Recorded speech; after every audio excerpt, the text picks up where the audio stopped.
धीरे धीरे परीक्षित जी महाराज बड़े हो रहे हैं। जब परीक्षित जी महाराज थोड़ा सा बड़ा होया, एक बार वो नगर में भ्रमण करने के लिए निकले तो परीक्षित जी ने देखा एक बैल खड़ा है, 3 पैर उसके कटे हुए, एक पैर पर वो खड़ा है। और उस समय गौ माता वहां पर आई। गौ माता और कोई नहीं बल्कि पृथ्वी ही गाय का रूप धारण करके वहां पर पहुंची। बैल और कोई नहीं बल्कि धर्म ही बैल के रूप में वहां पर खड़ा था। सतयुग में धर्म के पूरे 4 पैर होते हैं, सत्य, दान, दया और पवित्रता। सतयुग में 4, त्रेता में 3, द्वापर में 2 और कलयुग में 1 ही रह गया, वो है सत्य। परीक्षित जी महाराज धर्म रूपी बैल के पास में आए, पूछा कि भाई तुम्हारी ये दुर्दशा किसने की?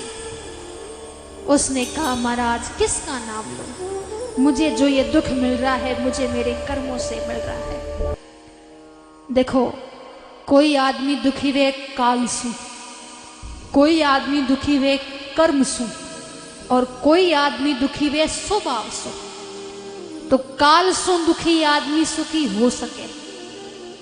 कोई समय एड़ो खराब आ जावे, जैसे शनि री दशा है, राहु री दशा है, जब तक वो समय नहीं कटे तब तक वो आदमी दुखी रहे, और समय कट जाने के बाद में वो आदमी सुखी।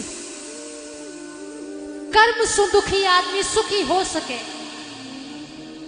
पिछले जन्म में कोई फोरा कर्म करुड़ा वे, जब तक वह कर्म नहीं कटे तब तक वो आदमी दुखी रहे, और कर्म कट जाने के बाद में वो आदमी सुखी।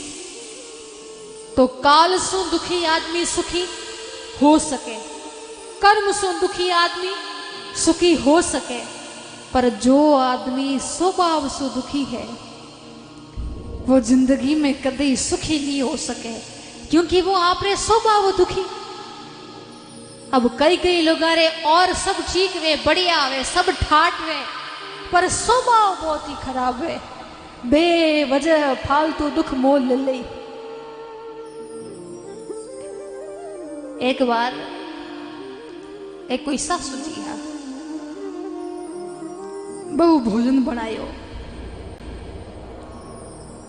कड़ी बनाई और फुलका बनाया। सासू जी आया, सासू जी ने भोजन परोसियो, और जो ही सासू जी ने भोजन परोसियो और सासू जी फुलका रो कड़ी रे साथ में पहलो नवालो लियो के बहू ने आवाज लगाई, बहू। बहू दौड़ती दौड़ती आई, कहीं सासू जी, सासू जी कहो रे थने सब्जी बनानी आवे कि कोनी आवे? थे तो सब्जी रे मायने नमक ही नमक डाल दियो, और मारे तो आगे ब्लड प्रेशर हाई उड़ो, तू तो मने मारनी चाहे। अबे तो सासू जी सास पुराण रा हगड़ाई श्लोक बोल दिया, यू है ने बीयू है ने, यू है ने बीयू है ने, घनी गालियां निकाली। अच्छा, गालियां भी देती गई न, कड़ीरी 2-4 कटोरियां भी पीती गई, पर बहु बेचारे अच्छे घराने री ही कयो जो सुन लियो, वाह सासू जी गलती होगी, आइंदे आगे हूं ध्यान रख। दूसरे दिन बहु दाल बढ़ाई तो पहला टेस्ट कर देख ली के भाई आज तो सब ठीक है, नमक मिर्ची सब बराबर है। बोले नहीं नहीं, आज सब बराबर एकदम टकाटक है। सासू जी आया, सासू जी ने भोजन परोसियो, और सासू जी ने जैसे ही फुलकारो दाल रे साथ में पहलो नवालो लियो के बहू ने आवाज लगाई, बहू। बहू दौड़ती दौड़ती आई, कहीं हो सासू जी, कहीं बात है, आज कहीं नमक मिर्ची ज्यादा कम होगी, कहीं आज की गड़बड़ है? सासू जी कहो रे आज तो दाल भी बहुत ही बढ़िया बनी है, फुलका भी बहुत ही बढ़िया बढ़िया है, पर काले तू खराब क्यों बनाई? यूं कह न पाची लड़ाई शुरू कर दी। बहु कहो रे आज अच्छी बनी है तो खाले मारी माँ, कालेरी ने तू पाछी क्यों लड़े, पर जिनो स्वभाव ही खराब है उन्हों आप कई कर सको। बीती ने विचार दे आगे की सुध ले। तो धर्म रूपी बैल ने कहा कि महाराज किसका नाम लूं, जो दुख मिल रहा है मुझे मेरे कर्मों से मिल रहा है, कोई पिछले जन्म में ऐसे कर्म किए होंगे। और उस समय एक शूद्र वहां पर आया, शूद्र और कोई नहीं, कलयुग ही शूद्र का रूप धारण करके आया। कलयुग नहीं चाहता कि धर्म का चौथा वाला पांव भी रहे, उसे भी काटने के लिए आया। पर आगे परीक्षित जी खड़े थे, रोक दिया, कौन हो तुम? कलयुग हो? कलयुग ने कहा। परीक्षित जी ने कहा निकलो यहां से। कलयुग ने कहा कि महाराज ऐसे कैसे निकल सकता हो, मेरी तो बारी है, मेरा तो टर्न है, मैं रिटर्न कैसे हो सकता है? एक काम करो महाराज, दुनिया भर में आपका राज है, तो दुनिया को तो छोड़ करके मैं जा नहीं सकता, क्योंकि सतयुग गया, त्रेतायुग गया, त्रेतायुग गया, द्वापर युग गया, द्वापर युग गया, तो कलयुग आया। भाई मेरी तो बारी है, तो एक काम करो, आप मुझे रहने के लिए कुछ जगह दे दो। तो परीक्षित जी ने 4 जगह दी। जठे जुओ खेले बठे तू रही, पर नारी संग में तू रही,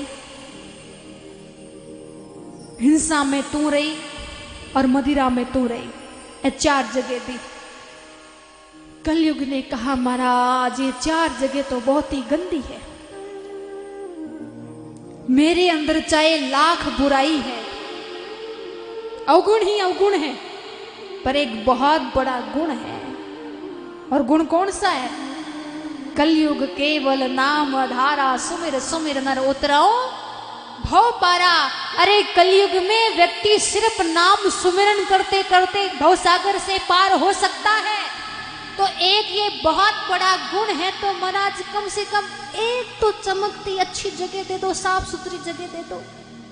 तो पता नहीं परीक्षित जी के मन में क्या आया, और उन्होंने कह दिया ठीक है, जाओ सोने में भी तुम्हारा वास हो। पर वो कौन सा सोना?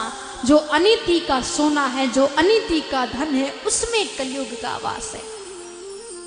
यूं तो देखो सोना भगवान को भी चढ़ता है, पर जो मेहनत से कमाया हुआ सोना है, मेहनत से कमाया हुआ जो धन है, उसमें तो है भगवान का वास। और अनीति के धन में, अनीति के सोने में कलयुग का वास है। और अनीति का धन जब अपने घर में आएगा, हम चैन की नींद नहीं सो सकते हैं। वो तो जावेला, रुकेला भी नहीं, वो तो जाई जको जाई, पर जो आप मेहनत से कमायो बिने भी साथे घसीटते ले जाए। अनीति से जात है राज तेज और वंश, तीनों ताला दे गया रावण कौरव कंस। परीक्षित जी राजमहल में आए। परीक्षित जी ने सोचा कि चलो भाई आज खजाने में जाकर के देखते हैं क्या क्या रखा है। खजाने में जाकर के देखा, एक बहुत सुंदर सोने का मुकुट रखा हुआ था। उस मुकुट को देखा, राजा ने उठाया, जो मुकुट पहना हुआ था उसे उतार दिया और वो सोने वाला मुकुट पहन लिया। और पहनते ही कलयुग मुकुट में से मस्तक में चला गया। राजा की बुद्धि घूमी, हम शिकार खेलने के लिए जाएंगे। वो अनीति का सोना था, उसमें कलयुग का वास था।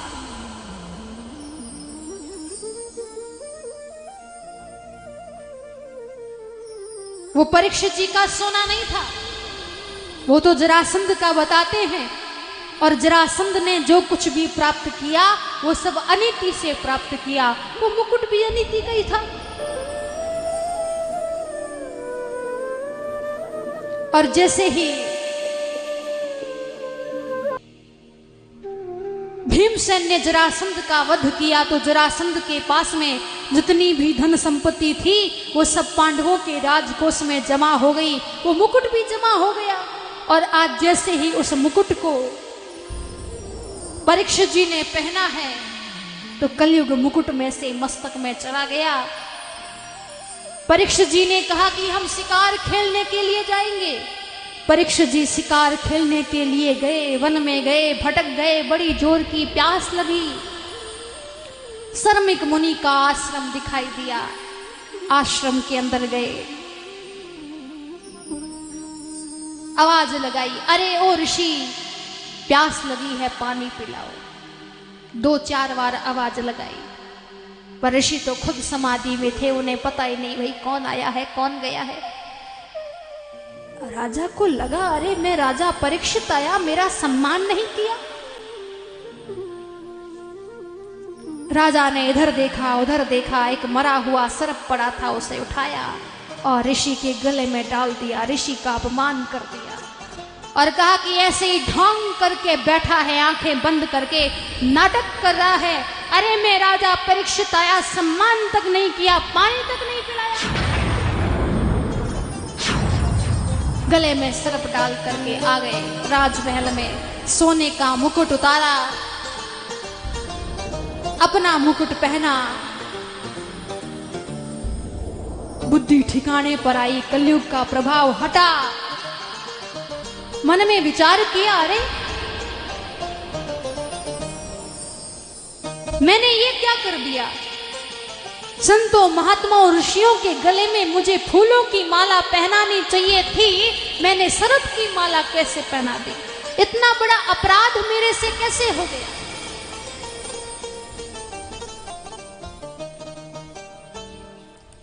अब महाराज राजा ने सोचा कि मैंने गलती की है तो मुझे सजा मिलनी चाहिए। मैं राजा हूं, यदि प्रजा गलती करती है तो मैं सजा देता हूं, ये मेरा धर्म है। और आज मैंने गलती की है तो मुझे भी सजा मिलनी चाहिए।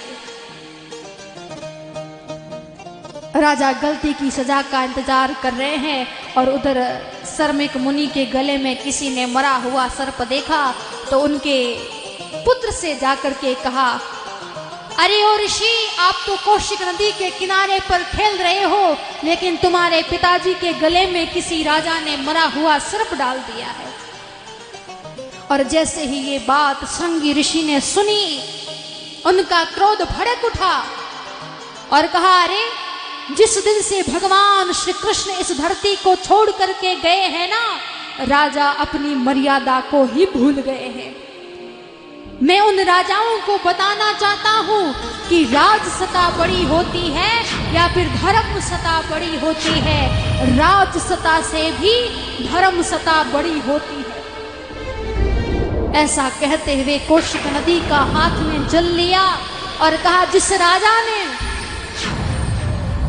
मेरे पिताजी के गले में मरा हुआ सर्प डाला है, मैं उन्हें श्राप देता हूं कि आज से 7वें दिन उसे तक्षक सर्प डसेगा और उसकी अकाल मृत्यु हो जाएगी। जल छोड़ा, श्राप दे दिया। आश्रम में गए, शर्मिक मुनि के गले में मरा हुआ सर्प देखा, रोने लगे, पिताजी पिताजी पिताजी, आपके गले में मरा हुआ सर्प। ऋषि की समाधि टूटी। अरे बेटा रो क्यों रहा है? बोले, पिताजी देखो आपके गले में मरा हुआ सर्प। देखा तो नीचे पटक दिया। अरे बेटा इसमें रोने की क्या बात है? बोले, पिताजी अपराध किसी राजा ने किया है और मैंने उसको श्राप दिया है कि आज से 7वें दिन उसे तक्षक सर्प डसेगा और उसकी अकाल मृत्यु हो जाएगी। अरे कौन राजा आया था, किसने मेरे गले में मरा हुआ सर्प डाला? देखो तो सही। ध्यान लगा के देखा तो पता चल गया। ओहो, परीक्षित जी आए थे। जल की मांग की, किसी ने जल नहीं पिलाया तो क्रोध में आकर के मेरे गले में मरा हुआ सर्प डाल दिया।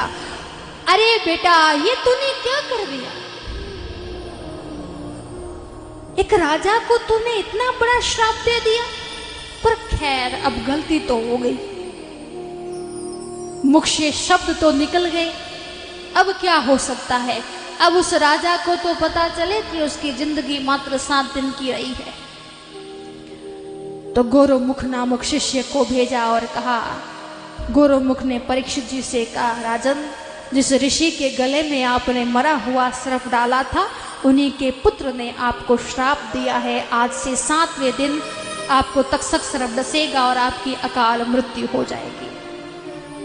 जैसे ही परीक्षित जी ने सुना, खुशी से झूम उठे, वाह गौरवमुख जी, आपने मुझे गलती की सजा सुनाई है ना, ये लीजिए, खूब सारी धन दौलत रुपया पैसा दिया और उसको वहां से विदा किया। अपने पुत्र को राजगद्दी पर बिठाया, राज तिलक किया। परीक्षित जी ने मन में विचार किया कि मेरी जिंदगी के मात्र 7 दिन रहे हैं और 7 दिन में कोई मुझे मुक्ति दिला दे। अब 7 दिन के बाद में मेरे को मरना है, मुझे जाना पड़ेगा। बोले भागवत महापुराण की। हेलो। एक कंचन वाली कहाया रे से लाड़ी 2 दिन पामड़ा, ओ एक दिन जावा था पाछा नहीं आवाला।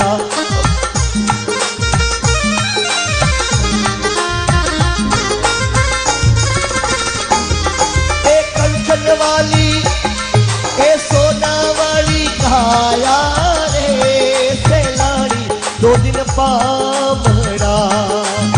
कंचन वाली कहाया रे सेलानी 2 दिन पामड़ा। एक दिन जावाला तो पाछा नहीं आवाला। एक दिन जाला मैं फिर नहीं आवाला।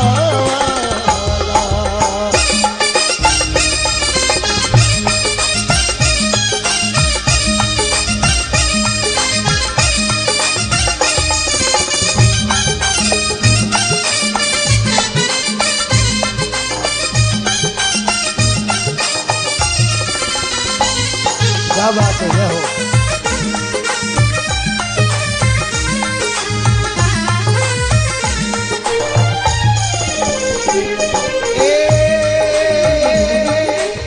बोलो बोलो इमरत रे वाणी इन मुखड़ा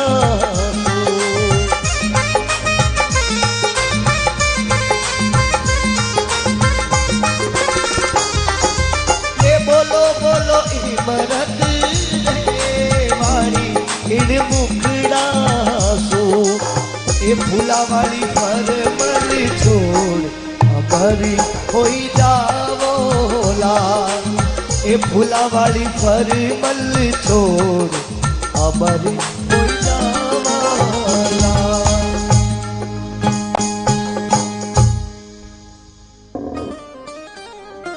बोले भागवत महापुराण की।